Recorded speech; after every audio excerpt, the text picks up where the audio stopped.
tardes a todos los participantes en esta interesantísima conferencia del Ateneo Mercantil Online. Estamos ya en el ecuador de una semana intensa en el Ateneo. Ya hemos abierto nuestro edificio, pero seguimos con una actividad diaria a través de Zoom con interesantes webinars. Ayer debatíamos sobre la libertad de expresión con Vicente Garrido Mayor y hoy tenemos con nosotros a otro Vicente Garrido, pero en este caso genovés, que no es un juego de palabras, obviamente, son nombres parecidos, pero con perfiles profesionales brillantes y expertos, cada uno en su materia. Vicente Garrido Genovés es doctor en Psicología por la Universidad de Valencia, amplió estudios de Criminología en la Universidad de Ottawa, en Canadá, y actualmente es profesor acreditado catedrático de la Universidad de Valencia. Vicente ha impartido cursos de prevención y tratamiento del delincuente, evaluación de la psicopatía, prevención de la violencia de género y otros temas criminológicos en muchas regiones de España, así como en otros países de Europa y de América.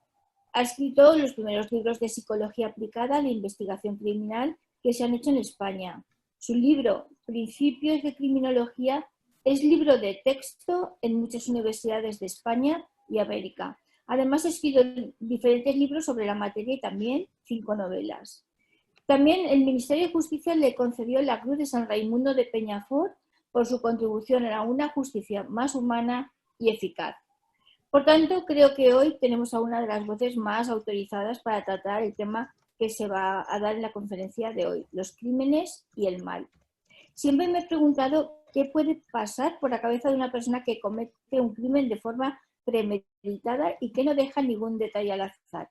Este es un tema recurrente en la literatura y el cine, pero no hay que olvidar cómo los programas de televisión han multiplicado audiencias con algunos de los peores crímenes cometidos en nuestro país. Precisamente, estos últimos días está volviendo a la actualidad el caso de Madeleine tras la declaración de un preso alemán. Como ven, los ejemplos sobre el tema se suceden de forma sencilla. Y llegados a este punto, y antes de escuchar a Vicente Garrido, yo les preguntaría, ¿por qué cómo los espectadores estamos pendientes del seguimiento de estas noticias? ¿Necesidad de información o morbo o miedo? Seguramente que el experto de esta tarde nos va a explicar mucho más sobre el por qué y por qué sucede cuando estamos ante un crimen y en qué piensan las personas cuando los cometen. No quiero extenderme más porque realmente el protagonista es nuestro invitado. Para concluir, quiero agradecer a Vicente que esté con nosotros de este modo online, porque él es uno de los conferenciantes que más seguidores reúne cuando nos ha visitado en el Ateneo. Así que muchísimas gracias por volver a estar con nosotros y te cedo la palabra, Vicente. Muy bien, Carmen, muchas gracias. Se me oye bien, ¿verdad? Sí. Perfectamente. Estupendo. Bueno, pues buenas tardes a todos los amigos del Ateneo que estáis en estas tardes ya de verano, pues contribuyendo a que la actividad del Ateneo, siempre tan importante y sobre todo en los últimos años, pues pueda continuar enriqueciendo la vida cultural valenciana. Efectivamente he sido invitado para hablar de una cuestión que suscita interpretaciones diversas y en ocasiones opiniones muy encontradas. Yo voy a intentar aquí, por espacio de 40 minutos, porque las charlas en el ámbito online se hacen más difíciles de llevar si son muy largas, ¿verdad? Entonces yo voy a intentar durante 40 o mucho 45 minutos intentar explicar por qué tenemos razones poderosas para estudiar con atención el fenómeno del crimen real, que ya dentro de lo que es el ámbito académico y profesional se utiliza la expresión inglesa como en tantos otros ámbitos, ¿verdad? Entonces hablamos del true crime, el crimen real, y intentaré explicar, repito, por qué tenemos razones importantes para estudiar este fenómeno, para interesarnos por él, y quizá también para quitarle una cierta mala fama que puede tener en determinados contextos, incluso en el propio contexto académico, aunque esto último está cambiando de una manera muy importante. Yo siempre digo, o si no lo digo siempre, en alguna ocasión he comentado, que mi interés por el tema criminológico pues lo tengo que vincular con mi madre, y el interés por el estudio de la cultura popular relacionado con el crimen, más en concreto, ¿verdad? Porque yo recuerdo que cuando éramos pequeños y asistíamos en aquellas sesiones dobles de cines, ¿verdad? Porque a veces íbamos a ver estas películas que se reestrenaban y pues éramos muchos los que veíamos 4 horas o 5 horas de películas, ¿no? Entonces recuerdo siempre con mucho cariño que en un momento determinado, cuando yo estaba cansado, le decía, oye, mamá, vámonos. Ella en alguna ocasión, no quiero abusar de la memoria, pero en alguna ocasión me dijo, espérate, Vicente, que ahora viene un buen asesinato. aquello me dejaba impactante. Digo, ahí va, ahora va a venir un buen asesinato. Bueno, pues será cuestión de quedarse, ¿no?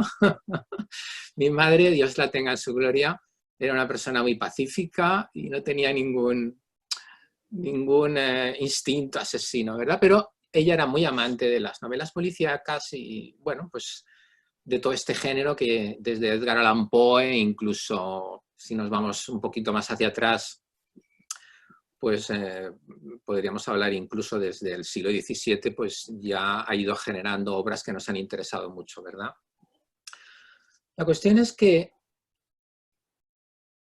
si reparamos en la acción del propio crimen, esta es tan antigua como la propia especie humana. Hay fósiles en Atapuerca, en la fosa de las Simas y en otros lugares, donde claramente los antropólogos, arqueólogos han podido determinar que un sujeto murió asesinado hace 40, 50 o 100.000 años, e incluso más. ¿Por qué?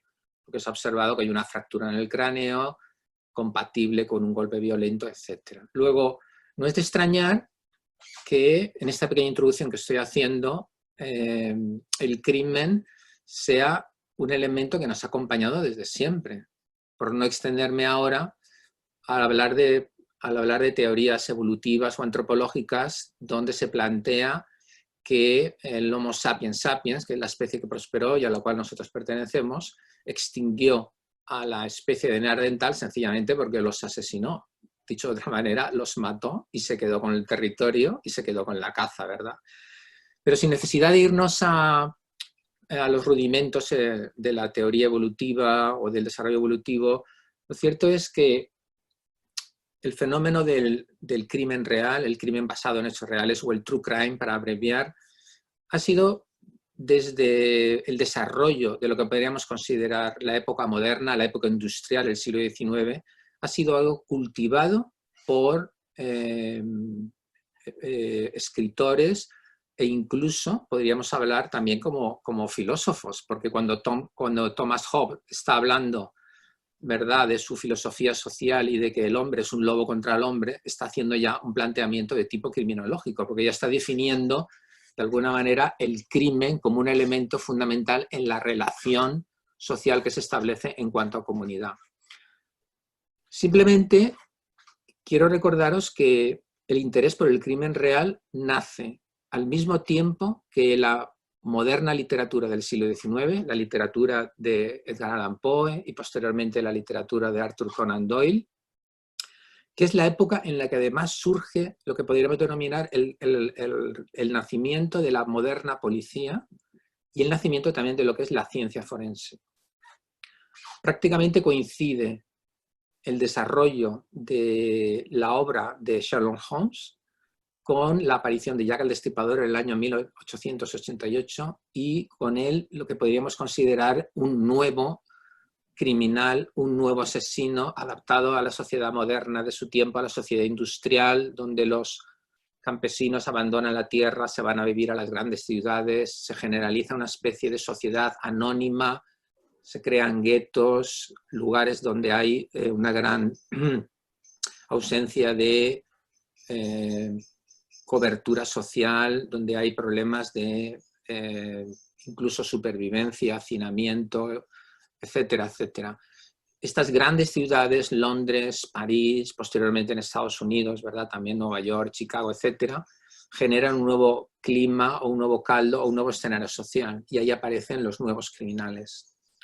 Los nuevos criminales no solamente van a ser criminales profesionales que generan bandas o mafias o crimen organizado, sino también tipos solitarios que tienen una posibilidad de encontrar víctimas que antes no existían. Cuando la gente vivía en lugares mucho más concretos, mucho más definidos en el tiempo y en el espacio, puesto que la gente nacía en una determinada región o en un determinado pueblo o comarca y pasaba prácticamente toda su vida ahí hasta que se moría. Ahí había una gran conformidad social, en el sentido de que las personas se conocían desde siempre y era difícil que sujetos que no tenían ahí ninguna raigambre pudieran prosperar cometiendo crímenes, puesto que rápidamente eran identificados y señalados. Por consiguiente, la pasión que tenemos por el estudio del crimen en buena medida es una pasión que se revitaliza, se fortalece con la llegada de la sociedad industrial, con lo que podemos considerar que son los fundamentos de la sociedad en la que estamos viviendo ahora, la sociedad del desarrollo científico, la sociedad de la industrialización, la sociedad de las grandes ciudades y este quebrantamiento de las relaciones personales, del conocimiento íntimo a lo largo del tiempo para convertirse en una sociedad mucho más fragmentada, donde cualquiera en un momento determinado podía cometer un crimen sin que nadie le viera. Por eso no es de extrañar que Edgar Allan Poe ya estudiara y ya propusiera para uno de sus libros un crimen real, un crimen que no llegó a resolverse, el crimen de María Rochet.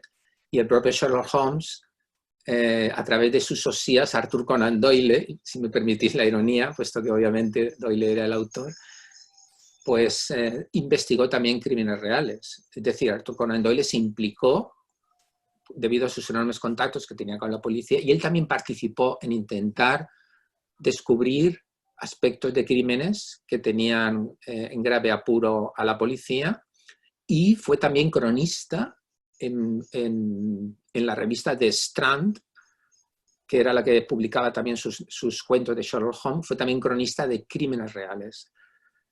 Y no solo esto, sino que ese interés de escritores y de escritores de calidad por el crimen real ha ido permaneciendo hasta la actualidad. De tal manera que hoy en día podéis encontrar que no solamente Truman Capote escribió A Sangre Fría en el año 65 e inauguró lo que se podría denominar el true crime en la novela, lo que él llamó una novela de no ficción, sino que en la actualidad el panorama narrativo, como voy a explicar un poquito más adelante, el panorama narrativo tiene colecciones de true crimes como elementos destacados. Así esta cuestión, planteado desde el punto de vista de sus precedentes, del interés que ha existido siempre con el true crime, me gustaría pasar ahora a continuación a explicar qué es el true crime y qué variedades tiene. Está claro que el concepto true crime significa crimen real. En español, si utilizamos bien nuestra lengua, tendríamos que decir que el true crime es una historia que puede ser literaria o audiovisual que cuenta una historia o que cuenta un relato donde se produce un crimen.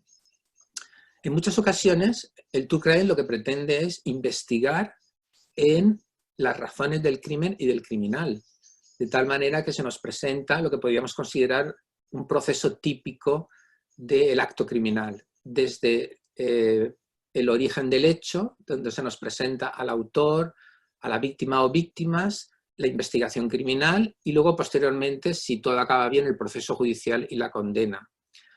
Pero esto es una forma y es una manera de plantear el fenómeno de true crime que en los últimos años está perdiendo vigencia porque hay una perspectiva ahora más amplia donde lo que se intenta es encontrar argumentos que en ocasiones pueden ser claramente críticos o de denuncia con respecto al sistema penal o a diferentes partes del sistema penal. De tal manera que hoy en día podemos encontrar true crimes donde el énfasis se pone en la víctima. De tal manera que se discute y se critica por qué determinadas víctimas son dejadas de lado, por qué el sistema de justicia llega tarde, por qué la investigación no tomó el interés en esas víctimas como podría haber tomado quizá en víctimas diferentes. Es decir, hay un elemento de denuncia que hoy en día puede destacar más que simplemente plantear lo que podríamos considerar que es el argumento más tradicional de un true crime, donde hay un claro comienzo, hay una puesta en marcha de las fuerzas policiales y judiciales con objeto de castigar a ese culpable y finalmente se identifica y se castiga al culpable. Por ejemplo, hoy en día tenemos interesantes documentales donde se critica muy duramente la labor policial o la labor judicial.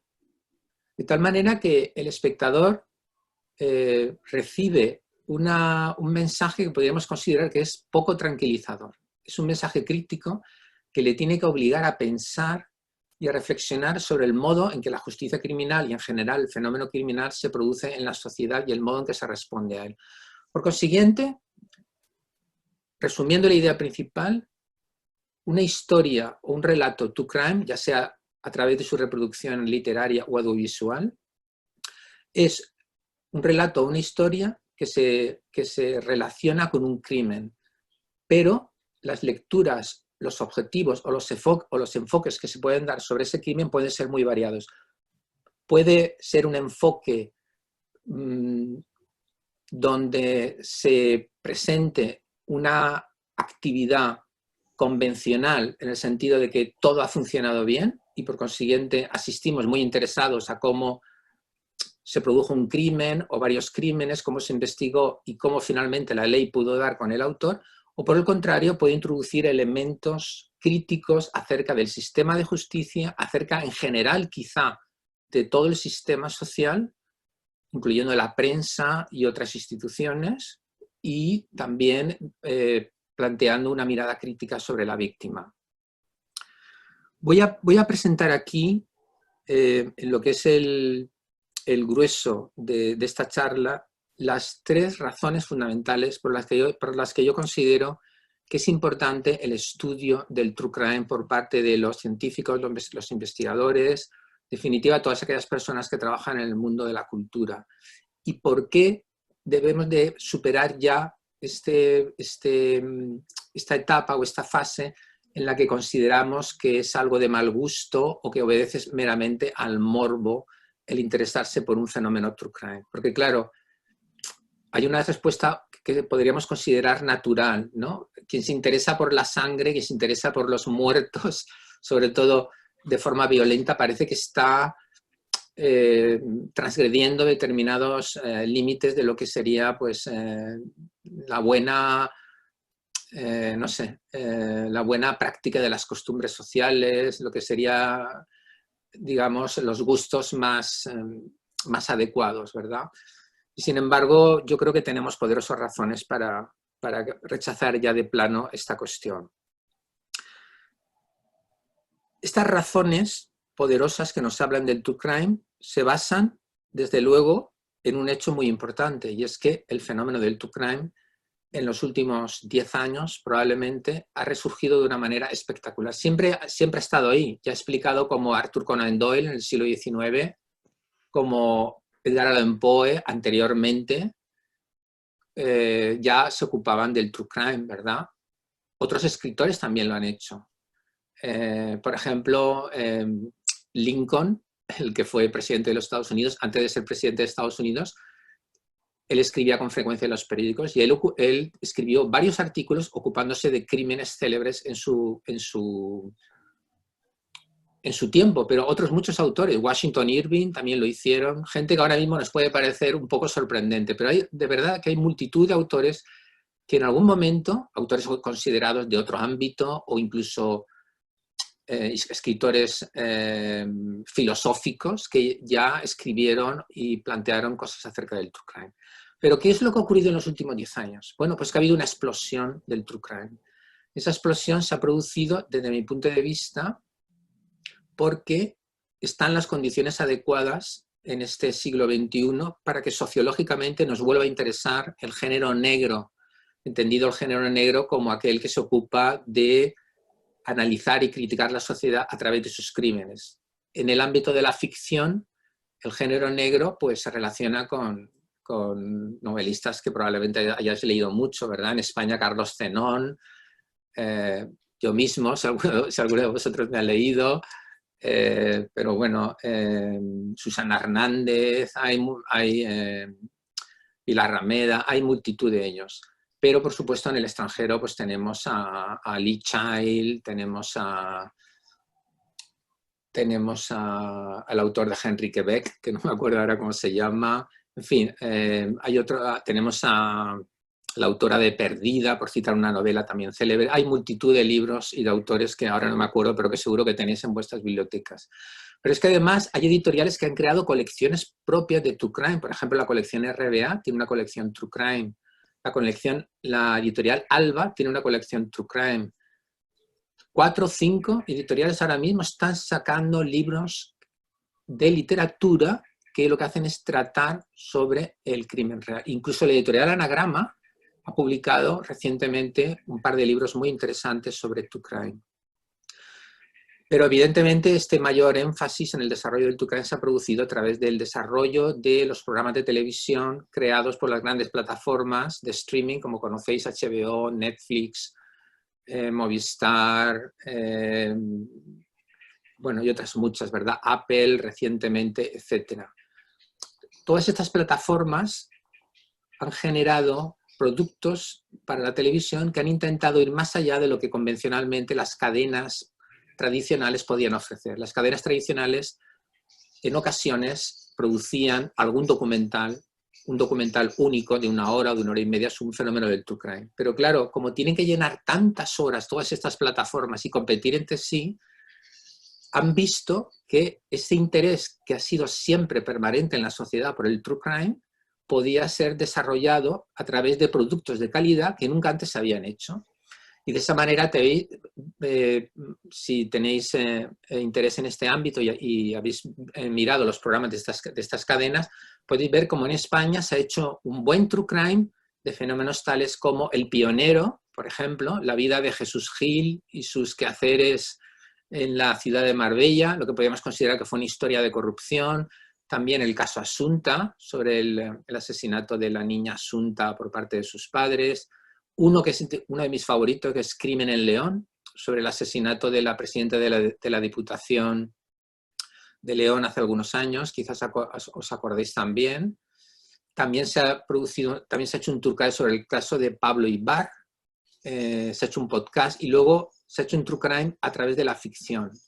Porque mientras que en general pensamos que el gran desarrollo del True Crime ha sido a través del documental, yo también considero True Crime aquella obra que, siendo de ficción, es decir, donde aparecen actores y donde hay un guión escrito que es interpretado por estos actores, ese programa o ese producto es fiel o intenta ser fiel con la realidad. A eso le llamo un True Crime de ficción, ¿verdad? O una serie de ficción basado en crímenes reales. Ese sería, por ejemplo, el desarrollado por Movistar sobre Pablo Ibar, que fue basado en las entrevistas que tuvo el productor con Pablo Ibar y luego filmado a través a través de actores, ¿verdad? Y planteado como una docuserie, pero una docuserie también basado en crímenes reales. Por supuesto, y he de insistir en ello, no se trata de un fenómeno nuevo. Siempre hemos tenido películas True Crime. Por ejemplo, las personas que como yo ya peináis canas, seguro que recordaréis películas porque han sido muy importantes, que eran películas que estaban basadas en casos reales. Por ejemplo, Friend Connection. Friend Connection era una película muy realista, donde Jim Hackman, con el apodo de Popeye, se enfrentaba a una red de tráfico en Marsella y el malo era Fernando Rey, el actor español. Pues su director, William Friedkin, señaló, y bueno, y lógicamente me he informado en el estudio del True Crime, ¿verdad? Y hizo todo lo posible para que la película fuera lo más realista posible. Otra película muy importante es Serpico, interpretada por Al Pacino, que reproduce la historia real de un policía hispano que no acepta sobornos y que desmantela una de las redes de corrupciones más grandes que ha existido en la ciudad de Nueva York. Es decir, siempre ha habido películas y documentales True Crime. Lo que es ahora absolutamente nuevo es esta enorme presencia del True Crime en la literatura y en el medio audiovisual, en base a documentales o docuseries basados en crímenes reales. por citar algunos, antes he citado algunos españoles, pero algunos que son muy populares y que han sido modelo para otros muchos documentales, sería el caso de Amanda Knox, un asesinato en Italia, en la que la principal sospechosa era una estudiante norteamericana que estaba haciendo el Erasmus allí. Making a Murderer, una serie que ha tenido muchísimo éxito, o Cómo se hace un asesino, donde se nos muestra la doble incriminación y parece que falsa de una persona con pocas luces en un sitio remoto de Estados Unidos por un problema personal que él tiene con la policía. También El Gafe, un caso fantástico de un hijo de un vástago de uno de los grandes holdings económicos de la inmobiliaria de Nueva York, donde parece que es el responsable de 3 asesinatos. Y bueno, otros muchos. Por ejemplo, ahora mismo hay un documental en varios capítulos que yo recomendaría a todos los interesados en el mundo de la justicia y del crimen, que se llama Proyecto Inocencia, donde se analiza los casos que el Proyecto Inocencia, que en Estados Unidos es un equipo de abogados y profesionales que estudian aquellos casos donde puede haberse cometido un error grave en la condena generalmente a cadena perpetua o a muerte de los acusados, ¿verdad? Porque es un análisis fantástico del sistema de justicia, evidentemente en Estados Unidos, pero con repercusiones, creo yo, importantes también en todos los países. Bien, entonces estamos hablando de ese fenómeno, estamos hablando de esos documentales, estamos hablando de esas series de ficción basados en casos reales, estamos hablando de libros basados en casos reales. Para mí, los 2 mejores libros basados en casos reales, lo que Truman Capote definió de manera fundacional como novela de no ficción, son 2. Una, que Carlos la conoce, puesto que se la recomendé, Carlos Climent, para un club de lectura, que es El adversario, de Emmanuel Carrier, que es el estudio de un asesino múltiple de su familia en Francia. El adversario se llama. Y el otro es un libro que la verdad es que yo no lo conocía, es bastante reciente, que se llama La Etitia o el fin de los hombres, que es un estudio fantástico de la victimización de una chica que viene de hogares de acogida y que hace una crítica fantástica sobre cómo funcionan los hogares de acogida y en qué sentido los jóvenes que vienen de estos hogares pueden ser objeto mucho más fácilmente de procesos de victimización, de crímenes, a diferencia de otras personas, ¿verdad? Pero bueno, si queréis luego a lo mejor en las preguntas puedo entrar en detalle de alguna serie o algo que os pueda interesar. Ahora quiero ir al grueso del asunto para que no se me vaya el tiempo y explicaros por qué es importante estudiar el True Crime. Mirad, en primer lugar, hay poderosas razones sociales para hacerlo.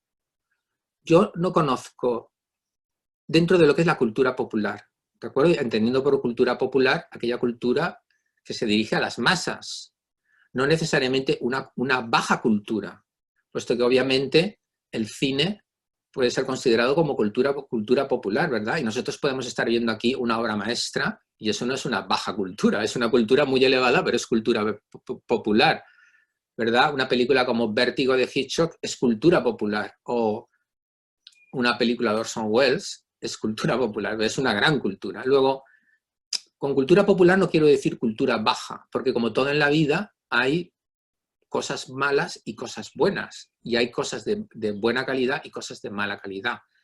La cultura popular es simplemente aquella cultura que se dirige a la masa, y normalmente lo hace a través de los dispositivos que tenemos para consumir cultura, fundamentalmente los ordenadores, pero también la literatura, ya sea digital o ya sea en libro, y en definitiva todo lo que nos viene a través de las pantallas, ¿verdad?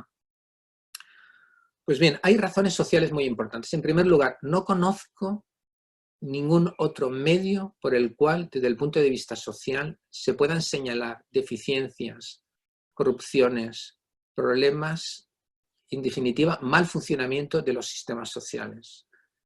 Por ejemplo, en un podcast, porque también habría que incluir al podcast como un fenómeno propio de esta cultura de masas que además se ha revitalizado mucho a través del género True Crime. Por ejemplo, hay un podcast que se llama Las cloacas del poder. Yo creo que si alguien quiere conocer lo que está detrás y los entresijos, hasta donde se puede saber de todo lo que supuso Villarejo y todos los escándalos y corrupciones que se asociaron con este hombre que todavía hoy está en el candelero, por desgracia, pues el lugar donde más lo puede encontrar es en ese podcast. Porque hasta la fecha hemos tenido noticias en la prensa o en la televisión, pero son noticias fragmentadas. Un análisis que pretenda ser objetivo en la medida en que un reportaje periodístico de investigación lo provee, con todos los datos, para que tú tengas una perspectiva lo más profunda posible acerca del caso, solo la puedes tener si oyes ese podcast. Pero, siguiendo con el podcast, no conozco una crítica más acerba del sistema de justicia mexicano que la novela de Jorge Volpi titulada Una novela criminal, donde analiza cómo la policía, en connivencia con la Fiscalía mexicana, generó una aprehensión en directo de una serie de secuestradores falsa completamente. En esa novela de 600 páginas y luego en un podcast que se ha hecho al respecto, lo que podemos encontrar es una profundidad en la crítica al sistema de justicia mexicano que es imposible tenerlo en otro contexto, por muchos artículos que leamos especializados sobre el tema. Y desde luego, si queremos ir más allá del conocimiento del especialista y hablar del conocimiento por parte de la ciudadanía del fenómeno, no hay más opción ahora mismo, si queremos hacerlo con profundidad, que acudir al producto True Crime. Porque el producto True Crime, si está bien hecho, es el resultado de la investigación de horas, de muchas horas, de muchos meses, incluso de años, de muchas personas que se pasan mucho tiempo hablando con testigos, investigando en lugares donde no son bien recibidos, accediendo a información que es de difícil hallazgo. En definitiva, están haciendo un trabajo que ninguno de nosotros lo hacemos, ni lo hace un periodista normal, que está obligado por la prontitud y por la exigencia de su trabajo, a ocuparse de la noticia del día, ¿verdad? Luego, yo sostengo que la mayor fuente de la crítica social que se puede hacer hoy en día a un país proviene de un producto True Crime. Obviamente, en la medida en que esté vinculado un fenómeno criminal. Hay otras maneras de hacer crítica que no tienen nada que ver con el crimen, ¿no? Pero os voy a poner un ejemplo también de la importancia del True Crime. Perdón. Nada. Siempre me llama a mi hija en el momento menos adecuado. Por ejemplo, todo el fenómeno que ha pasado ahora de la pandemia, en un True Crime fantástico que se llama Chernobyl, que se emitió hace un par de años, uno puede comprender parte de lo que ha ocurrido en la pandemia y en la demora tan importante que China tuvo a la hora de presentar los resultados, ¿verdad?, de los efectos de la pandemia. Cualquiera que vea Chernóbil comprende por qué el régimen ruso, o en esa época, porque estamos hablando todavía de la URSS, porque en aquella época sencillamente el Estado ruso no podía presentar al mundo occidental un error tan grave dentro de sus instalaciones, de tal manera que se prefirió retrasar la llamada de auxilio o el poner en conocimiento al mundo el problema que había explotado el reactor en Chernóbil, y con ello muchas miles de personas murieron de manera innecesaria. Bueno, esto es lo que ha ocurrido también en China, según parece, donde sabemos que el médico que avisó por vez primera de la existencia del coronavirus fue represaliado y obligado a retractarse. Posteriormente murió, ¿verdad? Entonces, el True Crime no es necesariamente algo que versa sobre un crimen, en el sentido clásico, un asesinato. Puede hablar de crímenes en un sentido más amplio. Por ejemplo, los crímenes provocados por la desidia del Estado, dejando morir, ¿verdad?, a muchas personas de manera innecesaria. Pero es que además esta crítica social vinculado con el crimen, entendido ahora el crimen en el sentido no tanto americano o cinematográfico, sino entendido como un delito grave, también está mirando hacia otros muchos ámbitos.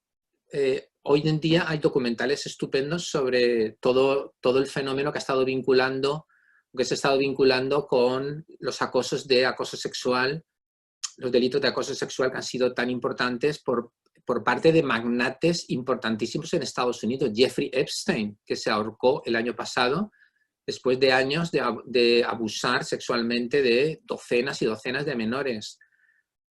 Herbert Weinstein, el dueño de Miramax y uno de los grandes próceres de Hollywood, que ahora mismo está cumpliendo prácticamente cadena perpetua en Estados Unidos porque ha abusado y ha violado a diferentes personas. Ese también es un documental true crime. Entonces, ¿dónde vamos a encontrar la crítica y los elementos para la reflexión mejor? Sin duda no lo vamos a encontrar en los telediarios, en ninguno. Tenemos que acudir a ese tipo de productos. Antes he dicho que en la sociedad actual probablemente se dan las circunstancias adecuadas para que este producto triunfe. Y yo creo que sí. Y creo que las circunstancias, al margen ahora de este fenómeno de la pandemia, yo creo que las circunstancias que han vuelto a hacer enormemente popular el true crime, aunque nunca dejó de ser popular, son tres actualmente. En primer lugar, el mundo conectamos en el que vivimos hace que determinados fenómenos que podrían ser de interés limitado para aquellos países que lo estaban viviendo, ahora sean de interés internacional para todo el mundo. Es decir, un caso como Jeffrey Epstein, que es la de un magnate que abusa de niñas en Estados Unidos, pasa a ser un fenómeno universal por la globalización, porque eso mismo puede ocurrir en otros muchos países. Y el mundo se ha acostumbrado ya no a mirarse dentro de sus fronteras, sino a mirar a todo el mundo. Por consiguiente, esa globalización en cuanto a los hechos que suceden hace que actualmente el crimen, que siempre es algo que nos llama la atención y nos importa, ya explicaré por qué, se experiencie o se desarrolle como una experiencia universal. Y eso encaja perfectamente con las nuevas plataformas que llegan a todo el mundo y que necesitan nuevos productos. Una segunda razón es porque cada vez más en nuestras sociedades, por desgracia, dependemos de la ley y menos de las personas para encontrar una cierta seguridad.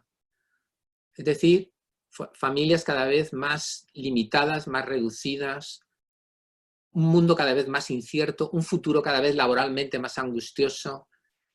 Cada vez queremos confiar más en que las leyes están ahí para protegernos. Entonces, el true crime, al señalar los déficits o las deficiencias o el maltrato o los problemas que tienen los ciudadanos al ser protegidos, destaca en la época actual como una necesidad, porque la gente quiere saber que si esto le pasa va a haber una respuesta, o quiere saber que estas cosas no vayan a pasar porque precisamente está el Estado ahí. Hace 20, 30, 40 años eso quizá no era necesario, porque teníamos una familia, teníamos un grupo de amigos, teníamos un contexto de crianza y de convivencia mucho más amable, mucho más protector, mucho más cálido. Por desgracia, esto ha desaparecido y cada vez más nos damos cuenta que o contamos con las estructuras adecuadas que nos protejan o el resto de las personas que nos rodean, porque todo ahora es mucho más incierto y voluble, no va a ocurrir. Y luego la tercera razón es porque siempre que hay inseguridad, siempre que hay ansiedad, siempre que los caminos no están marcados, siempre que nos enfrentamos a grandes transformaciones vitales, tecnológicas, culturales, etc., siempre que hay una ansiedad, vamos a llamarle si queréis existencial, de alguna manera nos calmamos volviendo a un crimen. Porque intentamos encontrar en el crimen y en su análisis unas ciertas bases fundamentales para recordarnos que hay una serie de elementos que no deberían cambiar, que son parte de todos nosotros, y es que la gente que comete crímenes debe de ser castigada, que las instituciones o las autoridades que traicionan a sus ciudadanos deben de responder ante la ley. Y de alguna manera el true crime es una especie de asidero básico, ¿verdad? Como de sonajero que en el momento que tenemos miedo podemos hacer sonar para decir, no, no, las cosas están bien, ¿verdad?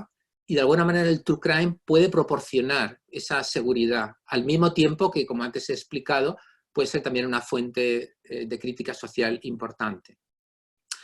Así pues, el true crime es importante por razones sociales. El true crime también es importante por razones antropológicas. Observad quiénes son las personas que más siguen el true crime. No son los que tienen menos estudios, no son las personas que están en mayor situación de desesperación personal o social. No, es gente en general que podríamos considerar de nivel medio, la gran masa social y sobre todo mujeres. Se sabe que aproximadamente, que por supuesto aquí hay variaciones en función de los programas y de los países, pero se sabe que aproximadamente del 60 al 65% de los seguidores del true crime son mujeres. ¿Y por qué? ¿Sabéis lo que dicen las mujeres cuando se les entrevista al respecto? Las mujeres lo que dicen es: aprendo a sobrevivir. El true crime te da claves para comprender las motivaciones del asesino, comprender los errores que pueden cometer las víctimas, comprender en qué medida puede confiar o no en la policía, en el sistema judicial. De alguna manera el true crime te está dando claves para manejar algo que te puede ocurrir a ti. Y esa es la razón por la que las mujeres consumen mayor true crime, porque tienen una mayor sensibilidad, no porque ellas tengan más probabilidad de recibir delitos, obviamente delitos sexuales sí, o de malos tratos, pero el resto de los delitos los hombres son los que más reciben, es decir, los hombres son los que más veces son asesinados, los que más veces son robados, los que más veces sufren graves lesiones, etc. Pero en todo caso, la mayor sensibilidad de la mujer se destaca en este punto hacia ese componente de supervivencia. Pero es que además la antropología es importante porque, si te dais cuenta, los crímenes han constituido siempre los grandes elementos de la literatura universal.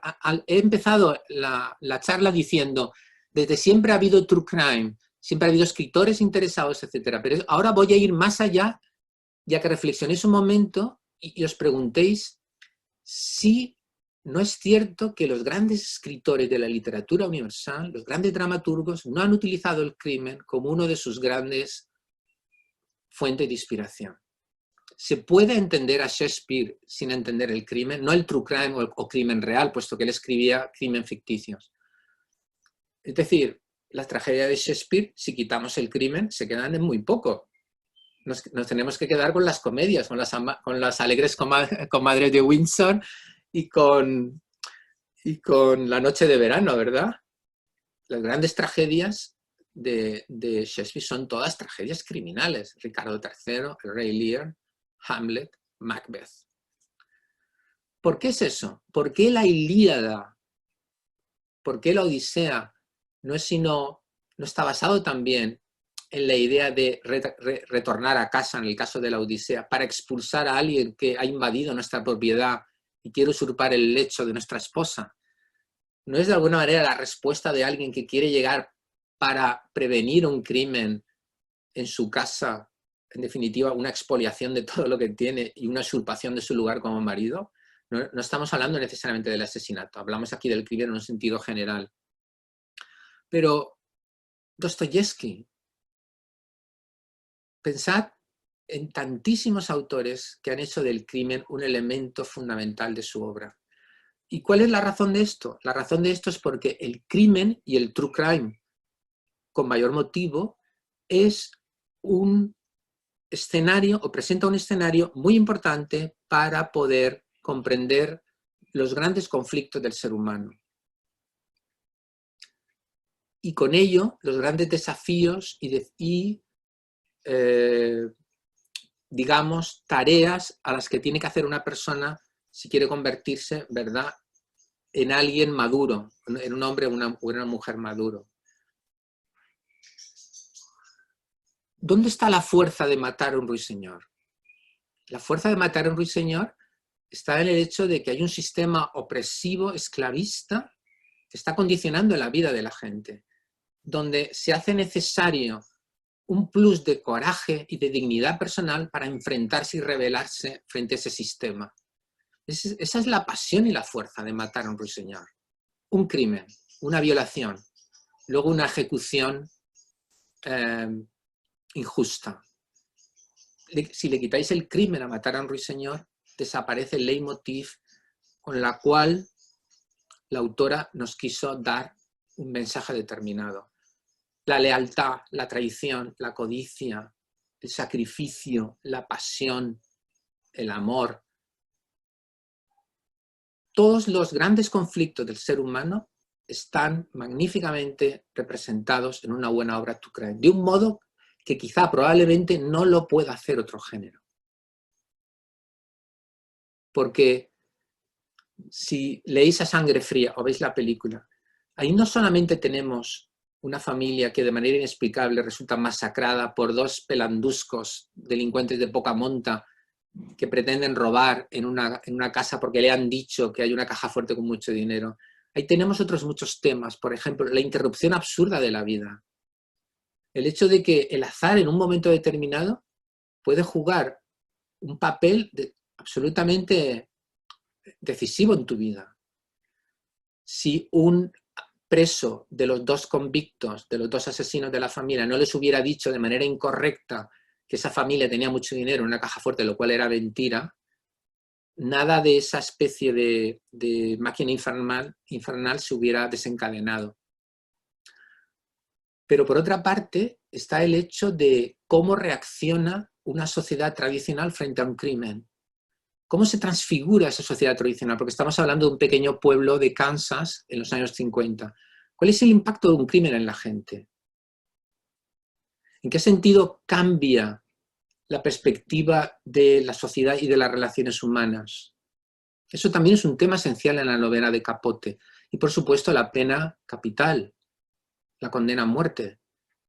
Capote en esa novela nos habla de si no hay determinadas cosas, sobre todo en la biografía de uno de los asesinos, de Richard Perry, que nos debería hacer pensar que ese sujeto era menos libre que otros a la hora de cometer ese cuádruple crimen. Entonces, esos elementos, por citar unos pocos, se encuentran en A Sangre Fría. Pero, sin necesidad de irnos a Shakespeare, Muerte en León, el asesinato de la Diputación, que era presidente de la Diputación de León. ¿Qué temas esenciales del ser humano se encuentran ahí? En primer lugar, la ambición. En Muerte en León asistimos, gracias al gran realizador Webster, asistimos a cómo una ciudad, y en buena medida una comunidad, ha estado asfixiada por una estructura política que ha corrompido muchos de los procedimientos de la vida pública de ese lugar. Hay una crítica social muy importante, pero al mismo tiempo plantea en qué medida la persona, en este caso por hablar de las personas que están condenadas, que son 3 mujeres, en qué medida las personas han vivido lo que ellos consideran que es una afrenta y una traición, que muchos de nosotros hemos recibido en algún momento probablemente.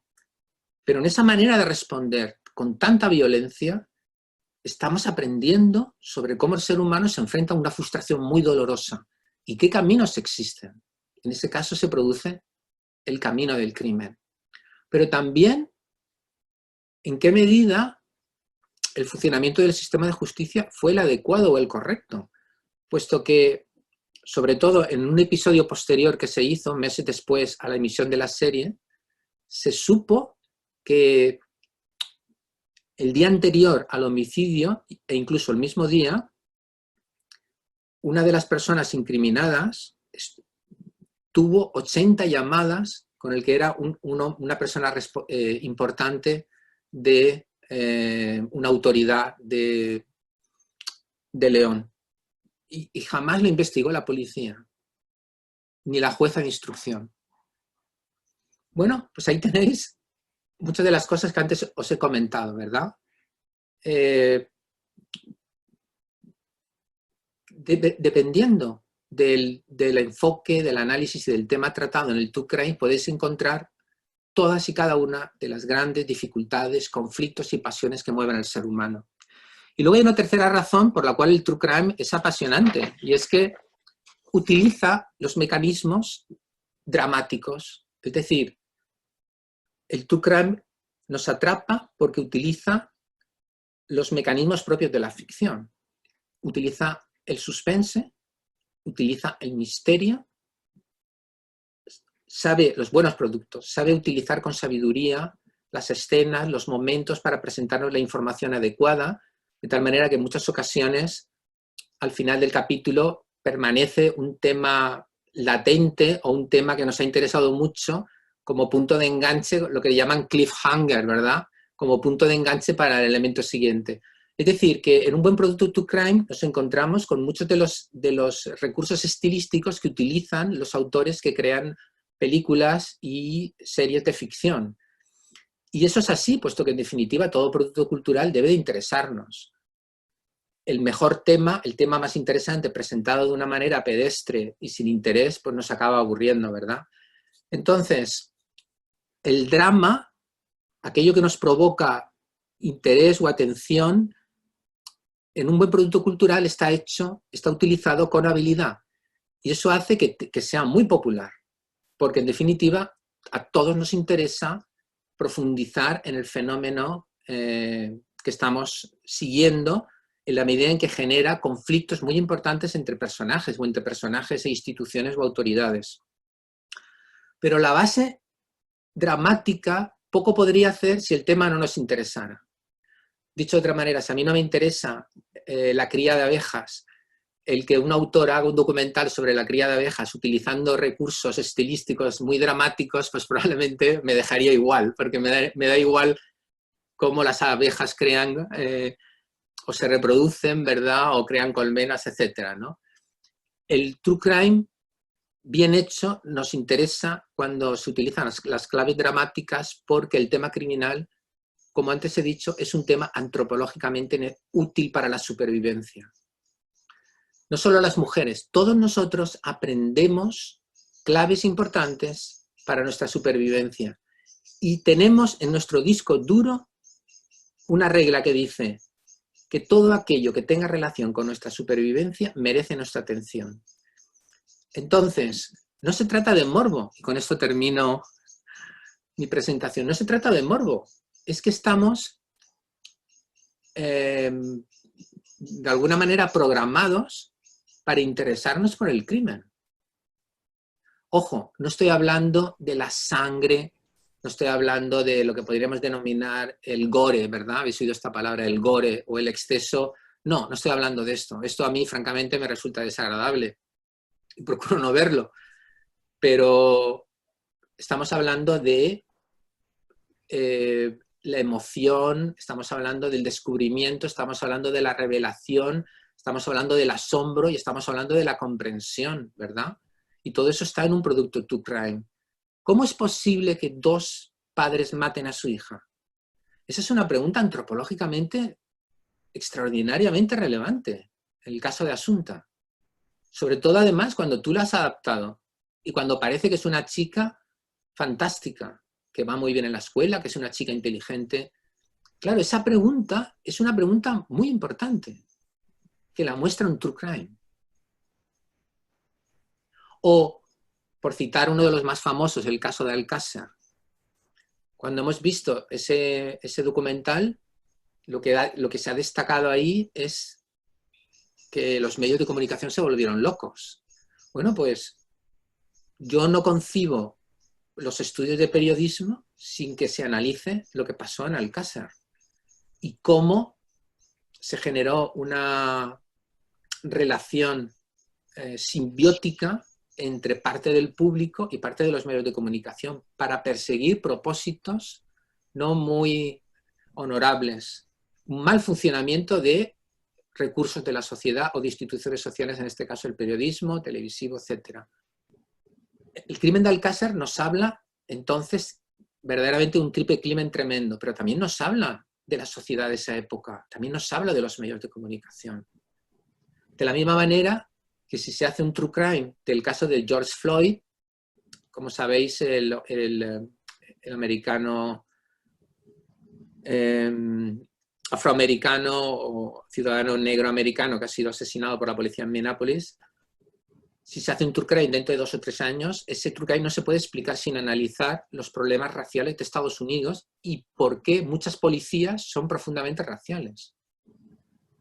En definitiva, ¿nos interesaría un true crime sobre George Floyd por morbo? No, es que eso es la sociedad. Y los buenos true crimes te permiten plantear una radiografía sobre algunos de los temas más esenciales. Dicho esto, hay gente a lo que no le gusta y a lo que no le interesa. Y eso no dice nada malo acerca de ellos, por supuesto. De tal manera que no digo yo que a todo el mundo le tenga que gustar el true crime, porque hay personas que prefieren ver el lado positivo de la vida y a mí me parece una opción maravillosa. Pero sí que me gustaría que dejáramos de ver a los que se acercan al true crime con un propósito analítico y no meramente para pasar el rato.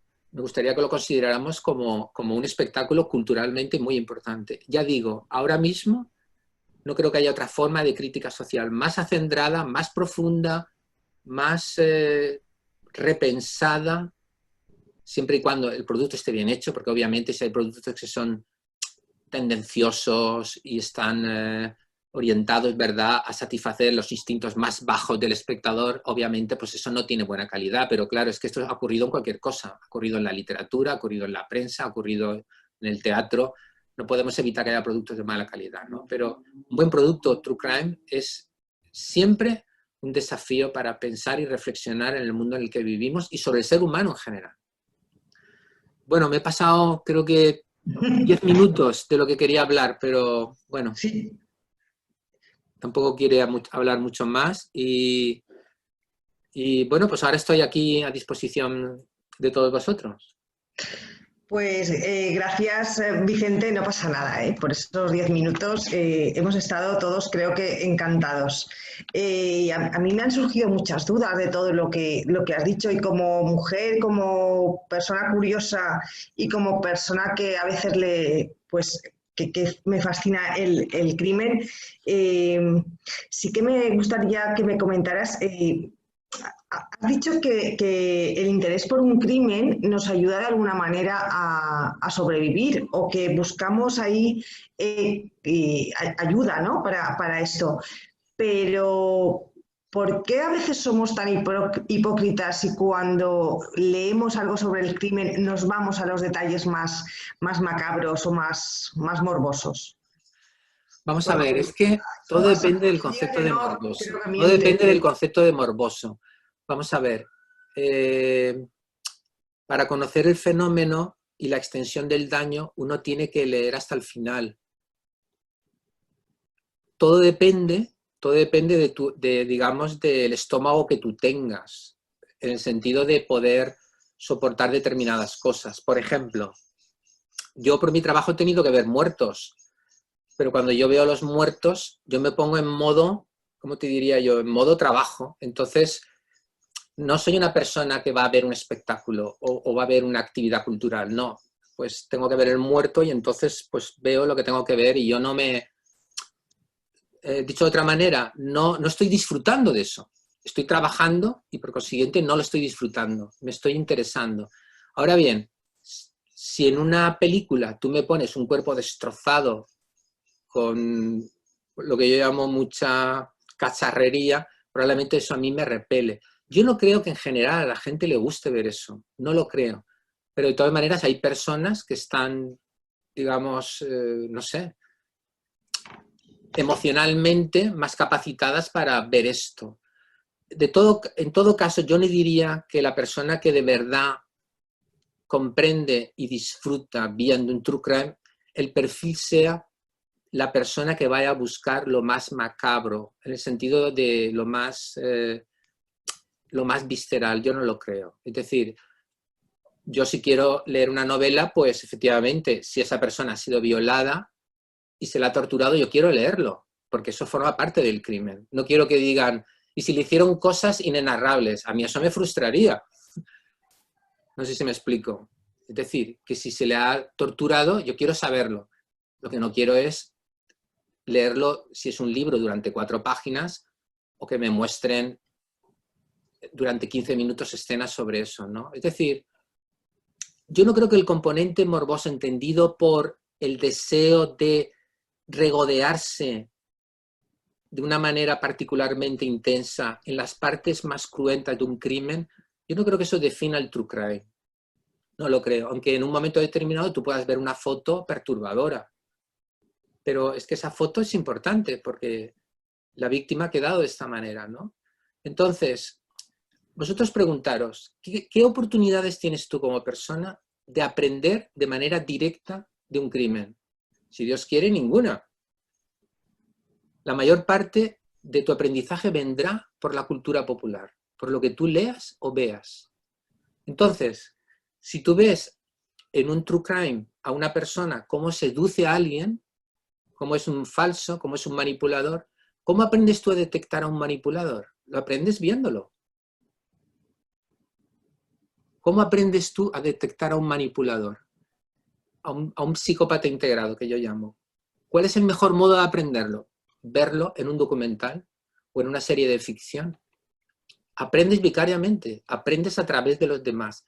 Entonces, muchas veces, cuando estás viendo un documental, dices, qué fallo ha cometido esa persona. Entonces te ves obligado a preguntarte, yo en esa circunstancia, ¿cómo actuaría? ¿Comprendes? Eso es importante para tu supervivencia. ¿Yo me fiaría de esa persona? ¿Yo también caería en esa trampa? ¿Yo me quedaría muda? ¿Yo no correría? ¿Yo no lo denunciaría?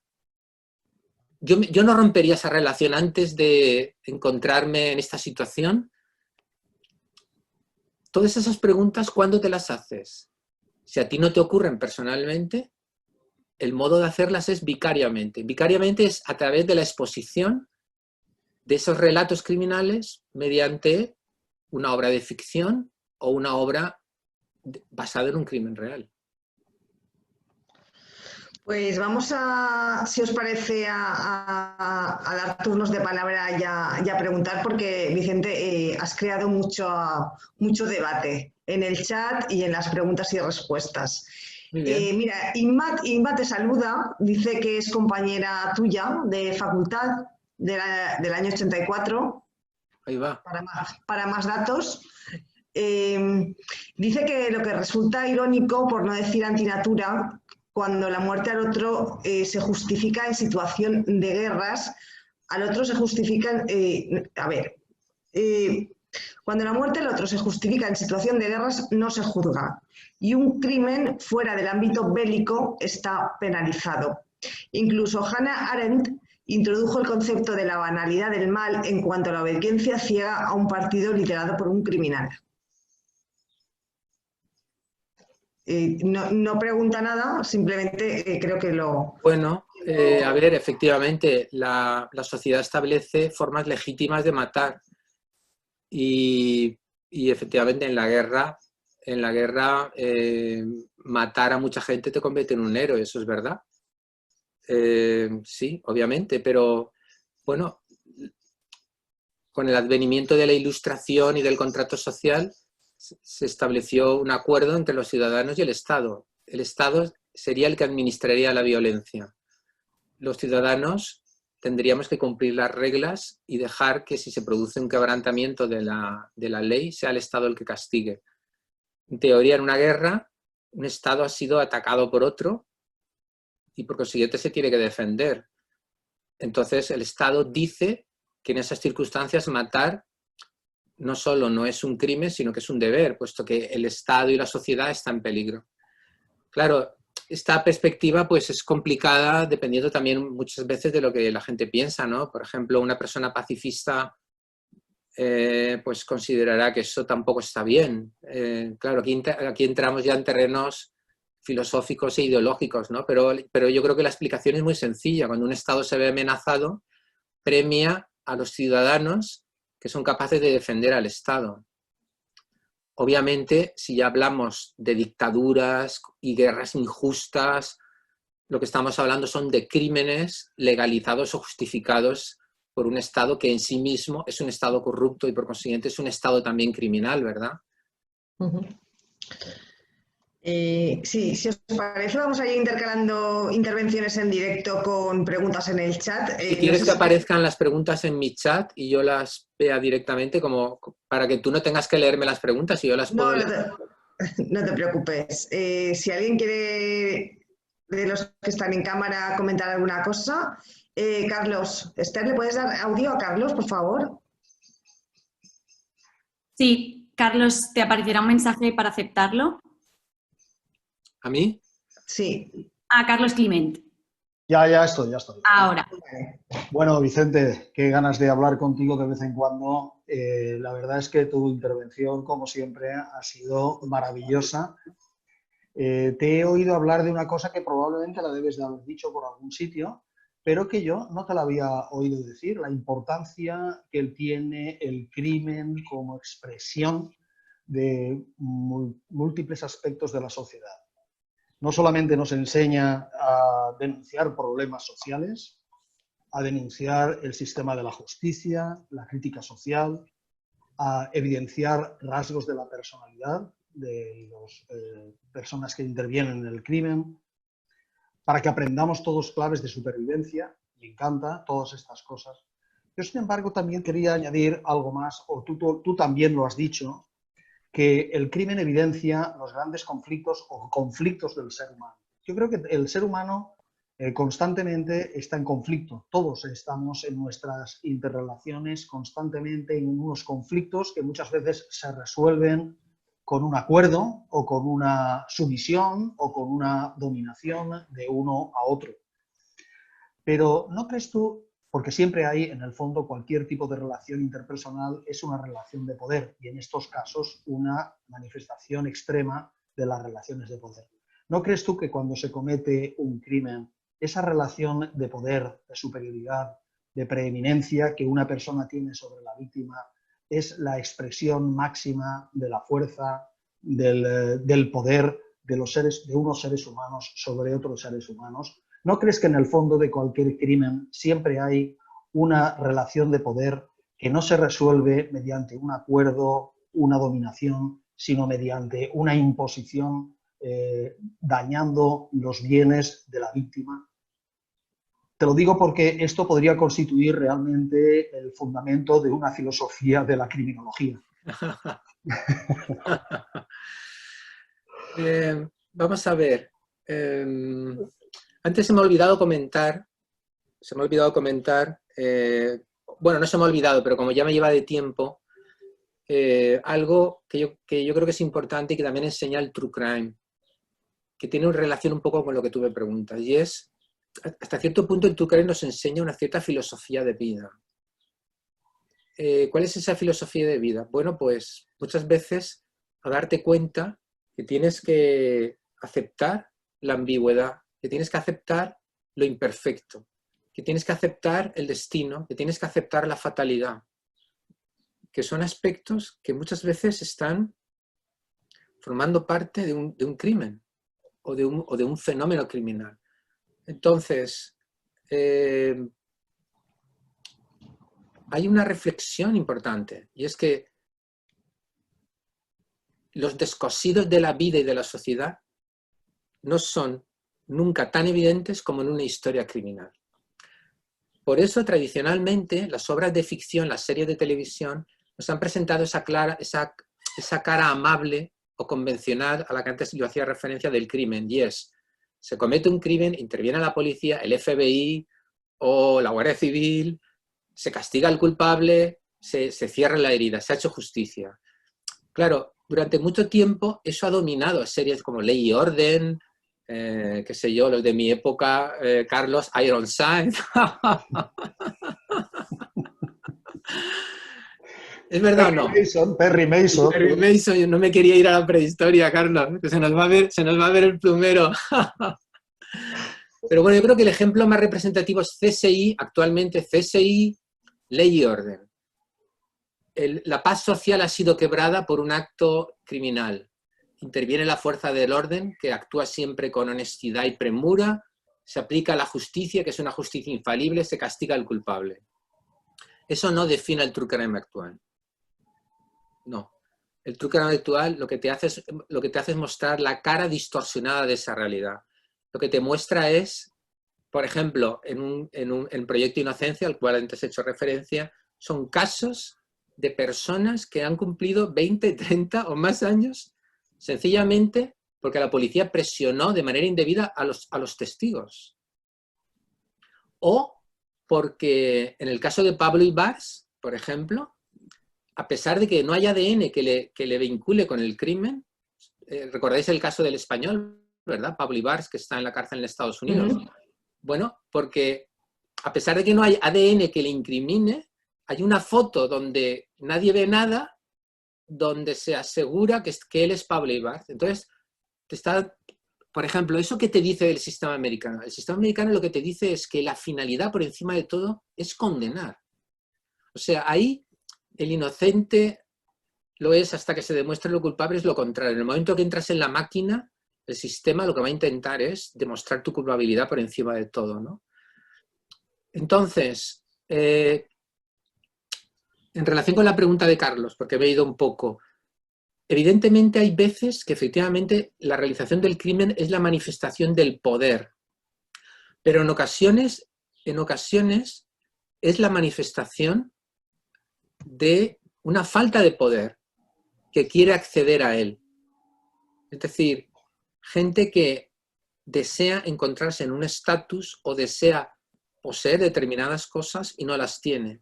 Y por consiguiente, a través de la acción criminal, quiere instalarse en una posición de mayor estatus o de poder. Lo que pasa es que entendido en un sentido amplio, el poder pues, podría llevarnos a confundir determinadas cosas. Por ejemplo, hay crímenes que están motivados por la venganza, pura y dura. Es decir, los dos tienen igualdad, por así decirlo, en cuanto a su poder económico o su poder social.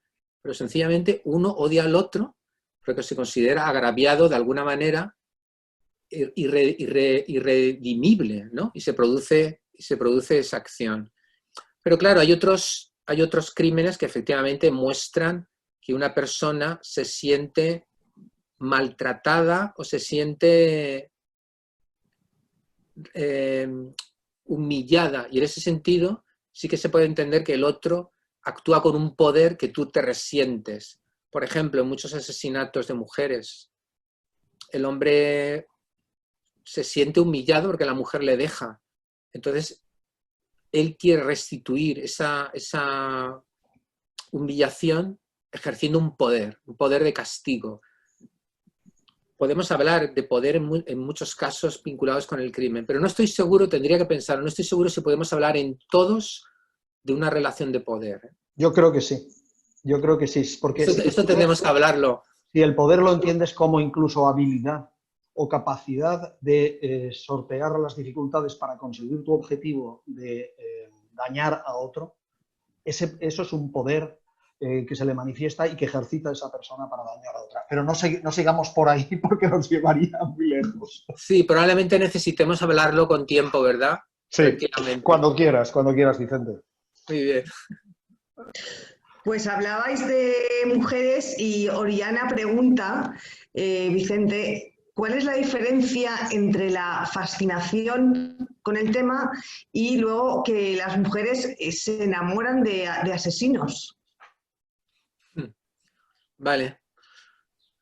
Vamos a ver. Las mujeres pueden enamorarse de asesinos por varias razones. Una, porque tienen una vida personal muy vacía, y Viktor Frankl, el famoso filósofo y antropólogo, diría que tienen un vacío existencial. Es decir, de alguna manera estas mujeres no saben a dónde les lleva su vida, se encuentran perdidas, los ideales de su infancia han desaparecido, no hay caminos a su alcance donde puedan destacar en el trabajo o en las relaciones humanas, y encuentran en el contacto humano e intenso con una persona especial una forma de individualizarse, una forma de salir de esta especie de mapa gris del cual ella forma una pequeñísima parte, ¿no? Entonces, si tú te enamoras de un asesino, y sobre todo si es un asesino que tiene fama porque es un asesino en serie y ha sido objeto de mucho seguimiento por los medios, de alguna manera te conviertes en alguien especial. Claro, es que resulta que me ama Ted Bundy, o me ama Richard Ramírez, o me ama, qué sé yo, Tony King, por citar a uno español, asesino en serie. Es decir, alguien muy importante, alguien que rápidamente, por mera asociación, me va a sacar de una vida gris, me va a poner, por así decirlo, en el mapa. Claro, y al mismo tiempo te hace sentirte importante, porque si esa persona te quiere, significa que tú ya no tienes una ausencia de metas fundamental. Tu meta puede ser redimir, transformar y, en cierto sentido, domar a una bestia o domar a alguien peligroso. De tal manera que un segundo motivo que puede estar asociado con el primero es el hecho de que hay mujeres que se excitan frente a la posibilidad de convertirse en los demiurgos del cambio, de la transformación de la mujer, perdón, del hombre peligroso, ¿no? Soy yo quien le ha redimido. Él es muy salvaje con mucha gente, pero no conmigo, ¿verdad? Y eso te puede, por desgracia, hay mujeres a las que esto lo atrae. Luego también están los que simplemente quieren dinero. Es decir, hay mujeres que saben que van a vender entrevistas, que pueden escribir libros, porque yo he sido la novia de Charles Manson, o porque yo he sido la novia de nombrar el que queráis. Entonces hay mujeres que solo quieren notoriedad y dinero. Es decir, es un método como cualquier otro para intentar tener mejores recursos vitales. Hay otra razón también, y es lo que yo puedo entender como, a ver si lo sé explicar bien, un buen motivo mal encaminado. Hay mujeres que se enamoran de verdad sabiendo que esta persona es así, es un asesino,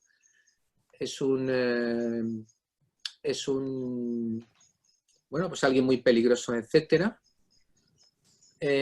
Pero se sienten de alguna manera obligados con un trabajo de compromiso con la institución, y en ocasiones ha aparecido educadores, trabajadores sociales, voluntarios que se han enamorado de asesinos porque el trato, en cierto sentido, les ha hecho darse cuenta que ese hombre tiene otras virtudes. Y por eso antes le he llamado de un buen motivo mal encaminado, porque claro, muchas veces el resultado es que estas personas se aprovechan, ¿verdad?, de estos voluntarios o profesionales. Pero es gente que de alguna manera accede al hombre y no al asesino, realizando una labor, y se produce el enamoramiento, ¿verdad? Quisiera destacar el caso en España de la abogada que se enamoró del hombre que mató a su mujer, y que cuando salió de la cárcel 20 años después inició la relación, o sea, continuó la relación con él, y el hombre la mató. No sé si recordáis, fue un caso de hace un par de años. Supongo que mis compañeros aquí jurídicos se acordarán más. Creo que fue una abogada, no sé si era de Burgos, me parece. Bueno, aquí ¿qué pasa? Si tú no hubieras tenido por tu trabajo que relacionarte con él, pues quizá no te hubieras enamorado, ¿no? Y luego está finalmente la gente que piensa de verdad que ese hombre es un culpable inocente, es decir, que está en la cárcel injustamente, y tú entonces de alguna manera te conviertes encuentras un sentido de tu vida porque te conviertes en el abanderado de su liberación, y te dedicas, porque te gusta este chico, y te dedicas toda su vida diciendo: voy a demostrar que este hombre no mató a esas 14 mujeres. Y te lo crees. Por ejemplo, Ted Bundy tuvo a una novia de varios años que peleó con él porque le creía inocente. Cuando él confesó ser culpable, ella le abandonó. O sea que hay varias razones para ello. Ya veo. Vamos a ir dando el audio, por ejemplo, a Salvador Raga, que quería hablar. Tienes muchísimas preguntas, Vicente, así que te pido un poquito de concisión y brevedad, porque si no, no nos va a dar tiempo a contestarlas a todas. Salvador, y no quisiera superar las 2 horas de ayer de mi tocayo Vicente Garrido. Bueno, pues vais a estar ahí, te aviso. Salva. Muchísimas gracias, profesor Garrido, por traernos un tema tan suculento y apasionante a estas tardes del Ateneo. Y bueno, quería decirle que en el Ateneo tenemos suficiente experiencia en traer estos true crimes a la sociedad civil, porque recientemente hemos tenido 2 experiencias. Elegimos la parte de cultura valenciana del aula cultural del año pasado y además vemos entre los panelistas algunos de los alumnos que vinieron haciendo una pasarela por muchos de los crímenes famosos de la historia de Valencia.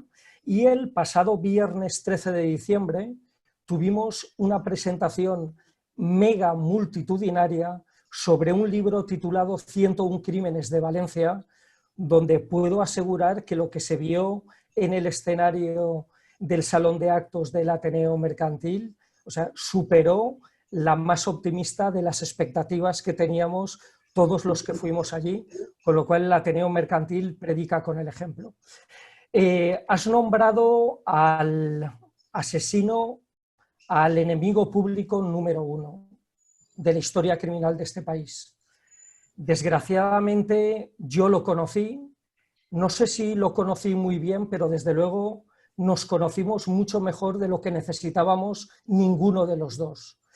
Lo que sucedió en los 2 pueblos que estaban implicados en esta pornografía barata de lo que se hizo de las vísceras más internas de lo que el ser humano debería huir, es algo que hoy todavía nos produce vergüenza. Ha condenado, entre otras cosas, a 2 pueblos a formar parte de esa tríada de localidades de la historia criminal de este país, junto con Puerto Urraco y algún otro, y desde luego si uno se acerca al Alcácer, uno tiene la sensación de que aquella historia de depresión social sigue sobrevolando la mente y el día a día de todos los que siguen viviendo allí. Yo pregunto, ¿lo que se hizo mediáticamente con aquello, allò va ser necessari? ¿Varem conseguir algo en tot allò? ¿Habem après algo? Yo me adelanto a la respuesta y digo que viendo lo que hemos visto con Ana Julia Quezada y el niño Gabriel, e incluso lo del chicle, mucho no hemos aprendido.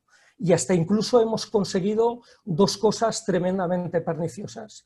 Nos cargamos al fiscal, al mejor fiscal que yo he conocido en toda la historia, nos lo cargamos, al fiscal Beltrán se lo cargó ese caso y desde luego rodeamos de una mística que yo creo totalmente inmerecida al hedonista patológico más grande que puede pisar el planeta Tierra. Esa es la reflexión que yo quería hacer. En realidad, a ver, no es tanto lo que me preguntas, ¿no, Salvador? Yo comparto lo que has dicho. Pero bueno, si te das cuenta, viendo el True Crime, aunque hay cosas que yo no estoy muy de acuerdo, pero bueno, viendo el True Crime que hizo la productora, puedes hacer ese tipo de análisis y de crítica. Es decir, que si tuviste esos 4 episodios, ahí realmente puedes hacer una profunda reflexión sobre los mecanismos de la publicidad y de la prensa y de los medios relacionados con el crimen, ¿no? Es decir, que ese programa sirvió, entre otras cosas, para eso, aunque ya lo teníamos todos en la conciencia colectiva, todo lo que pasó. Pero efectivamente es difícil, ¿no? Es difícil que los medios, en la competencia tan brutal que haya hoy en día, es difícil que los medios se refrenen. No obstante, yo sí que creo que estableció una especie de mala conciencia y yo no he visto en ningún caso que se haya superado lo de Alcácer, ¿eh? Es verdad que hay cosas que no te gustan. Yo creo que lo de Alcácer nunca más se volvió a repetir. Es una especie de bomba de Hiroshima, ¿no? O de Nagasaki. Es una especie de bomba nuclear. Hemos visto otras bombas, pero no tan grandes. Yo creo que sí que marcó una línea que la gente ya no está dispuesto, creo yo, no está dispuesto a pasar. Pero Pero es inevitable, el crimen interesa y en la medida que haya horas que llenar y competencias que batir, se invertirá mucho más tiempo del necesario, del adecuado para informar sobre un crimen. Que es otro tema, ¿verdad? ¿Cómo informar de un crimen? Es un tema que tiene relación con lo que he dicho, pero no es exactamente el tema de mi charla, ¿verdad? Un tema complicado, la verdad es que sí. Vicente, tienes otra pregunta de Manu y dice si crees que el asentamiento de los documentales y series True Crime en España, como en el resto del mundo, se debe a que se cuentan historias muy detalladas, con mucho análisis, sin entrar en imágenes aprensivas y que hacen partícipes al espectador al estar contadas en primera persona. Sí, yo creo que cuando se ha producido esta expansión tremenda de los programas de televisión a través de las plataformas streaming, lo que nos hemos encontrado es que había millones de horas que llenar. Es decir, anteriormente en Estados Unidos había 3 o 4 canales, luego vinieron los canales por cable, Fox, etc. Pero es que claro, ahora hay cientos. Entonces, ¿qué ocurre? Que considerando que el nicho del crimen siempre ha sido uno de los nichos seguros del interés de los espectadores, todas estas plataformas han dicho, bueno, si este es un tema que encanta a la gente, ¿por qué no lo explotamos? Y lo han explotado, pero lo han hecho con calidad. Es decir, han cogido a directores, porque tienen dinero, que saben cómo hacerlo. Hay otros muchos productos que tienen una calidad media. Por ejemplo, el canal Crimen e Investigación, que es un canal exclusivo para True Crime, pues en general no tiene producción propia. Entonces, en general son productos de una calidad media, no son proyectos pensados, porque son 24 horas al día emitiendo True Crime, ¿verdad? Pero claro, Netflix o HBO y otros pueden elegir a directores, a escritores, a realizadores de primera magnitud y les dan mucho tiempo y dinero. Y entonces hacen programas que dramáticamente, como antes he explicado, permiten que el espectador se involucre de una manera muy importante. ¿Por qué? Porque te presenta al asesino o te permite hablar con las víctimas o con el fiscal del caso que intervino o con los jurados que participaron en el veredicto. Es decir, te permite entrar como una especie de bisturí o como una especie de mapa interactivo dentro de un fenómeno muy complejo que antes sencillamente no tenías manera de hacerlo esto. Porque a lo más que podíamos aspirar, que era a 10 minutos en un programa de informe semanal. En España, ¿cómo se ha hecho análisis periodístico serio de un crimen? A través de informe semanal, el programa de televisión de la 1, que dedicaba 10 minutos cuando un crimen era importante y se procuraba hacer un trabajo serio. Pero claro, eso ya no se puede hacer en una televisión generalista. Entonces, yo estaría de acuerdo en lo que ha comentado esta persona, añadiendo esto, ¿no? El hecho de que la existencia de tantas televisiones o de tantas plataformas trabajando para hacer productos de televisión ha generado que se diversificara y se crearan muchos proyectos avalados por la calidad, porque además es que no faltan casos para llamar la atención o para ser interesantes.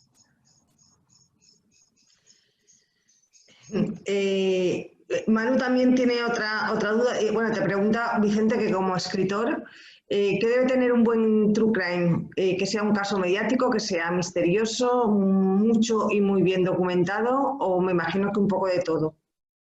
¿Como escritor de novela o como escritor de guión de documental? Pues no sé si hay diferencia. Vale, digo, a la hora de hacer un buen true crime. Bueno, claro, hay mucha diferencia. Por ejemplo, tú piensas que uno de los elementos fundamentales de un buen true crime audiovisual es que tú tengas imágenes relacionadas con el hecho. Es decir, que tengas lo que los ingleses llaman un buen footage. Es decir, no es lo mismo que tú tengas que referirte al crimen a través de reconstrucciones, por muy bien hechas que esté, a que tú tengas imágenes del momento. Por ejemplo, O.J. Simpson, que es también uno de los grandes true crimes, no sé si lo habéis visto, tanto en su versión ficcionada como en su versión true crime, es decir, como documental basado en hechos reales. Lo bueno de O.J. Simpson es que hay cientos de horas de imágenes reales. Imágenes de cuando la policía va a casa de O.J. Simpson. Bueno, recordáis el caso, supongo, ¿no? Porque claro, como para mí son todos tan familiares, para vosotros también lo es. El exjugador de fútbol americano que fue acusado de matar a su mujer y a su amante. ¿Os acordáis de este caso? O.J. Simpson. También fue estrella de Hollywood durante un tiempo. Bueno, pues si veis ese documental, es que tenemos muchas imágenes. Imágenes del juicio, imágenes de cuando la policía acude después de la llamada del crimen, imágenes de cuando la policía va persiguiendo con un helicóptero a O.J. Simpson porque se ha escapado. Claro, en una novela eso no es necesario. En una novela no es necesario. ¿Por qué? Porque no vas a utilizar imágenes. Sin embargo, un true crime que tenga pocas imágenes reales ya tiene para mí parte con desventaja. ¿Por qué? Porque te da una sensación de verdad, ver imágenes reales que obviamente una buena reconstrucción, por muy bien que esté, no te lo va a permitir, ¿no? Entonces yo te diría que es la habilidad que tenga el escritor o la habilidad que tenga el realizador de un documental. El caso no tiene por qué ser necesariamente misterioso. Por ejemplo, la novela La Etitia o El fin de los hombres, que he recomendado en Anagrama, he recomendado como una gran novela de true crime, no tiene ningún misterio. El autor explica en las primeras páginas el crimen, y es que una adolescente de una casa de acogida ha sido asesinado por un delincuente habitual. No hay ningún misterio que resolver. El gran misterio es explicar cómo ha sido la vida de la Etitia y de qué manera los servicios sociales y la sociedad en su conjunto han fracasado a la hora de permitir que la Etitia tuviera una oportunidad diferente a la que tuvo. Entonces, ¿qué es lo que te atrapa de ese libro? Lo bien escrito que está, lo bien que maneja las fuentes que se derivan de los familiares, los amigos, las personas que conocían a Letitia, incluso el propio asesino, la policía que investigó el caso. Eso es lo que te atrapa, ¿no? Obviamente, si un caso tiene mucha intriga, en el sentido de que hay mucho misterio porque hay muchas cosas por desconocer, claro, eso es un favor, eso es un elemento positivo, eso no te va a molestar. Pero sin duda la puesta en escena, tanto en un libro como en el documental, lo es todo. Que los personajes estén bien dibujados, que los tiempos en los que presentas los acontecimientos estén bien medidos, que haya una serie de cuestiones que te enganchen de una parte a otra. Todo eso es fundamental. Lo que es un poco la arquitectura del caso. Un poco abundando en la afirmación de Salva de que el Ateneo, bueno, pues que ejerce un poco en todo este tema, Pilar aporta una curiosidad, y es que el autor de Harry Quebert es Joel Dicker, estuvo en el Ateneo en 2018 para dar una interesante conferencia. Ah, muy bien. Sí, no me acordaba del nombre de Joel Dicker, no me acordaba. A ver, hay otra pregunta de Marta que dice que ¿no crees que el auge de las novelas, series, documentales de True Crime se da para dar a conocer la psicología de la conducta y para responder siempre al porqué de los hechos y las motivaciones para llegar a entender cómo una persona puede llegar a asesinar?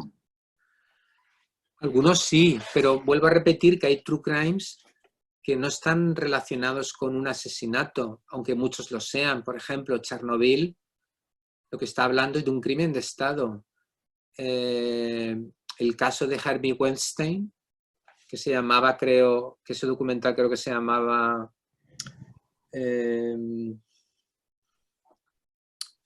no me acuerdo, es que se me van los nombres. ¿Cómo se llamaba? Invencible o Intocable o algo así. No te está hablando de un asesinato, te está hablando de una persona, pero lo que es más interesante, del sistema que permite que una persona durante décadas esté abusando de aspirantes a actrices o gente que trabaja en el mundo del cine.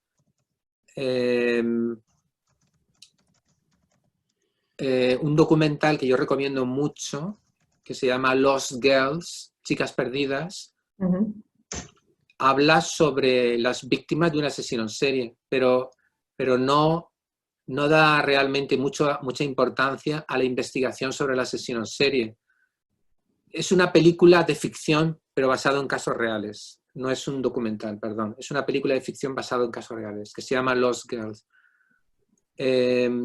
Ahí el énfasis se pone en preguntarte por qué, si eres una prostituta, tienes muchas más probabilidades. Primero, de que nadie se entere si desapareces. Segundo, de que la policía se interese por investigarte. Y tercero, de que te mate más un asesino en serie. Esas son las tres grandes cuestiones de la película Lost Girl. Hay un asesino en serie, pero la película no se focaliza en eso, ¿no? O sea que no siempre, y es lo que antes he querido destacar, no siempre el true crime pone énfasis en esto. En Proyecto Inocencia, un documental que también he recomendado, ahí no hay ningún misterio. Porque muchas veces quién es el asesino de verdad aparece al final y simplemente de manera muy anecdótica para poner el punto de que el asesino que ha sido condenado injustamente pues ha sido liberado, porque en Proyecto Inocencia aparecen casos que este equipo de abogados especializados, muchas veces con la ayuda del ADN, ha permitido descubrir como condenas injustas. Y quién es el asesino al final es lo de menos. Lo importante es por qué esa persona fue condenada, cómo funcionó el sistema, qué errores cometió y de qué manera el sistema muchas veces puso obstáculos para liberarlo, ¿no? Eso es lo importante. Pues al hilo de lo que comentas, Vicente, Rosa Dolera, de la Universidad de Murcia, que está haciendo el doctorado en criminología, dice que le ha llamado la atención que has dicho que la población femenina es la que más true crime suele ver, en parte por aprender cómo defenderse ante un posible ataque y también que gracias al true crime se ve el funcionamiento judicial del país, en este caso España. Te pregunta, ¿realmente los procedimientos judiciales, en muchos casos erróneos, tranquilizan a la población, no ya solo femenina? Bueno, tranquilizan a la población, no. De todas maneras, he de decir que el fenómeno true crime en España, a pesar de que también ha aparecido ahora con Netflix en España, etcétera, es muy pobre comparado con el de Estados Unidos, ¿verdad? Que es donde más producción se hace. Entonces, en España no se ha hecho mucho true crime sobre el sistema judicial y se hace de una manera muy indirecta. Muerte en León es sobre todo un estudio de sociología política y cómo la política puede corromper incluso el espíritu de la gente. Y el caso de Asunta, bueno, pues sí, es un análisis del caso Asunta, pero no tanto, creo yo, por lo menos yo no lo veo así, no tanto un examen del funcionamiento del sistema de justicia, porque yo creo que al final la sentencia es inapelable por la cantidad de pruebas que hay. No, yo no creo que en España haya un foco sobre esto. Yo creo que en España ha sido bastante diversificado. Hay un true crime sobre pederastia, creo recordar, sobre los abusos sexuales en Cataluña, me parece. Está el caso de los pioneros, que como pionero, como comenté, toda la corrupción de Jesús Gil. No, yo no creo que en España el poco volumen que tenemos ahora no haya puesto el énfasis en el sistema de justicia. Pero en todo caso, cuando aparece en otros países no es para tranquilizar, normalmente es para señalar los errores que hay, sí. Vamos con otra pregunta. Pues la verdad es que hay muchísimas. Vamos a intentar resumirlas porque si no podemos estar aquí hasta las 12 de la noche. Vicente, Mariano nos pregunta que el crimen cuestiona a la sociedad. La otra perspectiva es la de la personalidad del agresor. Nos pregunta por qué es tan difícil la recuperación de un psicópata. Dice que no cree que la única explicación sea social, que puede haber ahí una relación del neocórtex con el sistema límbico, la genética, los traumas personales. Pues eso mismo.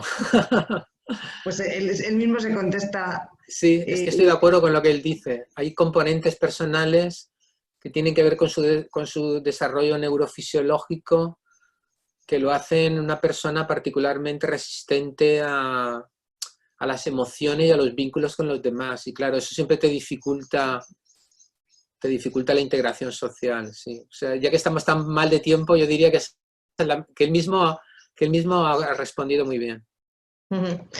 Desde México, Neria nos comenta que hace 10 años ocurrió un suceso con una menor de edad que perdió la vida, actualmente en Netflix, y este viernes lo estrenará como Caso sin resolver. Efectivamente, dice que no fue resuelto. Y aún así, la gente viéndolo reacciona o llega a generar impacto después de todo este tiempo y piden reabrir el caso. Aunque no será posible, ya que la única prueba que había útil para que esto fuera posible ya no existe. En todo esto han ocurrido cuestiones políticas y que, sin embargo, también demuestran carencias e incluso intereses de diversos fines, y ahora renacerá en lo mediático evidenciando estas carencias e intereses desde del poder, ¿no? Esto creo que lo hemos comentado un poco. Sí, es una de las funciones del true crime. Y muchas veces esto antes no lo he comentado, pero creo que es importante tenerlo en cuenta, y aquí tenemos juristas y quizá Carlos pueda darme la razón en esto si todavía está. Es que yo creo que muchas veces la política social guarda más relación con las imágenes, los conceptos y las ideas que la sociedad llega a desarrollar sobre el crimen y el funcionamiento del sistema de justicia que de cualquier otro ámbito. Es decir, la política social depende en buena medida de las imágenes, de las ideas que tenga la sociedad sobre el crimen. Y no tanto sobre lo que el grupo de expertos le dice. Entonces, si hacemos buenos productos true crimes, seremos capaces de señalar defectos y muchas veces poner voz a reivindicaciones muy grandes. Y eso, ¿cómo se puede ver de manera más extensa y profunda? Pues si tú le dedicas 4 programas o 6 programas de 1 hora a hablar de eso y haces que mucha gente lo vea, el efecto que puede tener es impresionante. Mucho más que si aparece 4 artículos en la prensa, ¿verdad? Por eso creo que un buen true crime puede hacer mucho por cambiar el funcionamiento del sistema de justicia en la sociedad.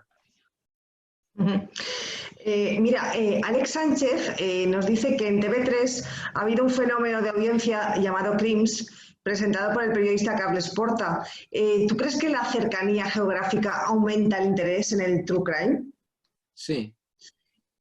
Yo creo que la cercanía aumenta el interés, pero siempre y cuando ese caso tenga intrínsecamente interés. Es decir, un caso que no tenga mucho interés, aunque esté cerca del lugar, digamos, en el que se produce, por ejemplo, pues en casos catalanes en Cataluña. Un caso catalán en Cataluña muy interesante lo es porque intrínsecamente lo es. Aparte, si ocurre en Cataluña, está claro que el impacto en la gente de Cataluña, el seguimiento será mayor. Pero si el caso intrínsecamente no tiene interés, yo no creo que la cercanía sea un elemento importante. Mira, Marce desde México nos dice también que no pudo asistir a tu visita en diciembre y que está muy emocionada por verte ahora en vivo. Y dice que justo hablando de George Floyd, en México acaba de pasar algo sumamente parecido con un albañil, pero ocurrió porque ese hombre no llevaba cubrebocas o mascarilla. Dice que le gustaría saber tu opinión de cómo se puede diagnosticar a un país como México en el que ocurren decenas de homicidios diarios. Saludos y un abrazo enorme. admirado, Vicente, que dice. Muy bien, muchas gracias. Bueno, es un poco complicado. Algunas veces, y creo recordar que esto yo también lo he dicho en México, algunas veces pienso que el principal problema que tiene México es que, aunque creo que esto cada vez ocurre menos, es que México es un país que pretende vivir de manera disociada. Es decir, hay una realidad, que es la realidad brutal del crimen. México es ahora mismo uno de los países con mayores índices de asesinatos en el mundo. Y luego hay un México que sigue siendo un México vitalista, donde hay cultura, donde hay buenas universidades, donde hay mucho arte. Bueno, la prueba es, como tú sabes, aunque ha habido españoles que han estado emigrando a México en los últimos decenios, ¿verdad?, a instalar ahí su carrera y a desarrollar ahí su actividad profesional y artística, ¿no? Es decir, esos dos Méxicos existen. Entonces yo creo que el México, digamos, cultural, el México civilizado, pretende subsistir haciendo lo posible de no contaminarse del otro México. Y yo creo que eso a la larga no da solución. Es decir, la gente que tiene posibilidades vive en colonias, separado del resto, con guardias de seguridad, procura ir siempre con medidas de seguridad en los desplazamientos. Hay toda una serie de códigos que las personas, digamos, de clase media o personas que tienen recursos, ya han aprendido para sobrevivir, ¿verdad? Y luego está un México muy popular, con pocas oportunidades sociales, que tiene un nivel de pobreza muy grande, que resulta vivero y explotación de los narcos, los cárteles, etcétera, ¿no? Entonces, yo creo que, porque claro, esto es un tema para un seminario de una semana, Sí, pero claro. para contestar, yo creo que la primera cosa que debería plantearse a nivel nacional es: nosotros como pueblo tenemos un problema. Tenemos un problema y no podemos seguir negándolo. Este problema hay que hacerle frente con los cambios que sean necesarios, pero va la supervivencia de este país. Cada vez que esto se retrasa más, el problema será mayor, ¿verdad? Porque existirá lo que ya existe, un Estado dentro de un Estado. Es decir, ahora mismo no existe un México, hay dos. Está el México dominado por los cárteles y el otro México muy influido por la corrupción de los cárteles, pero que de alguna manera vive fuera del crimen, ¿verdad? Y eso llegará un momento que no se podrá mantener. Pues vamos, si os parece, con las dos últimas preguntas. Mira, Antonio García pregunta si ha cambiado mucho el foco de interés, o sea, lo que nos atrae, ¿no?, de los asesinatos que se convierten en bestsellers del crimen. Lo dice porque los crímenes, por ejemplo, de Jarabo o el asesinato de los marqueses de Urquijo no se parecen demasiado al caso Baninkoff, al de Alcácer, al de Asunta o al de el niño Gabriel. No se parecen, pero nos sigue interesando lo mismo, ¿eh? Desde el nacimiento de la especie, del origen de la especie, nos interesa lo mismo. Nos interesa siempre un conflicto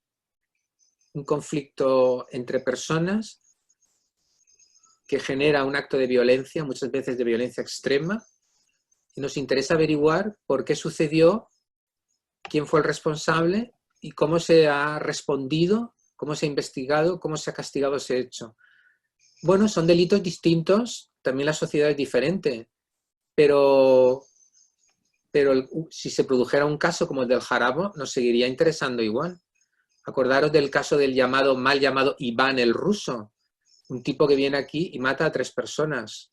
Pues Jarabo también mató, creo recordar que mató a 4 personas, no me acuerdo ahora cuántas mató.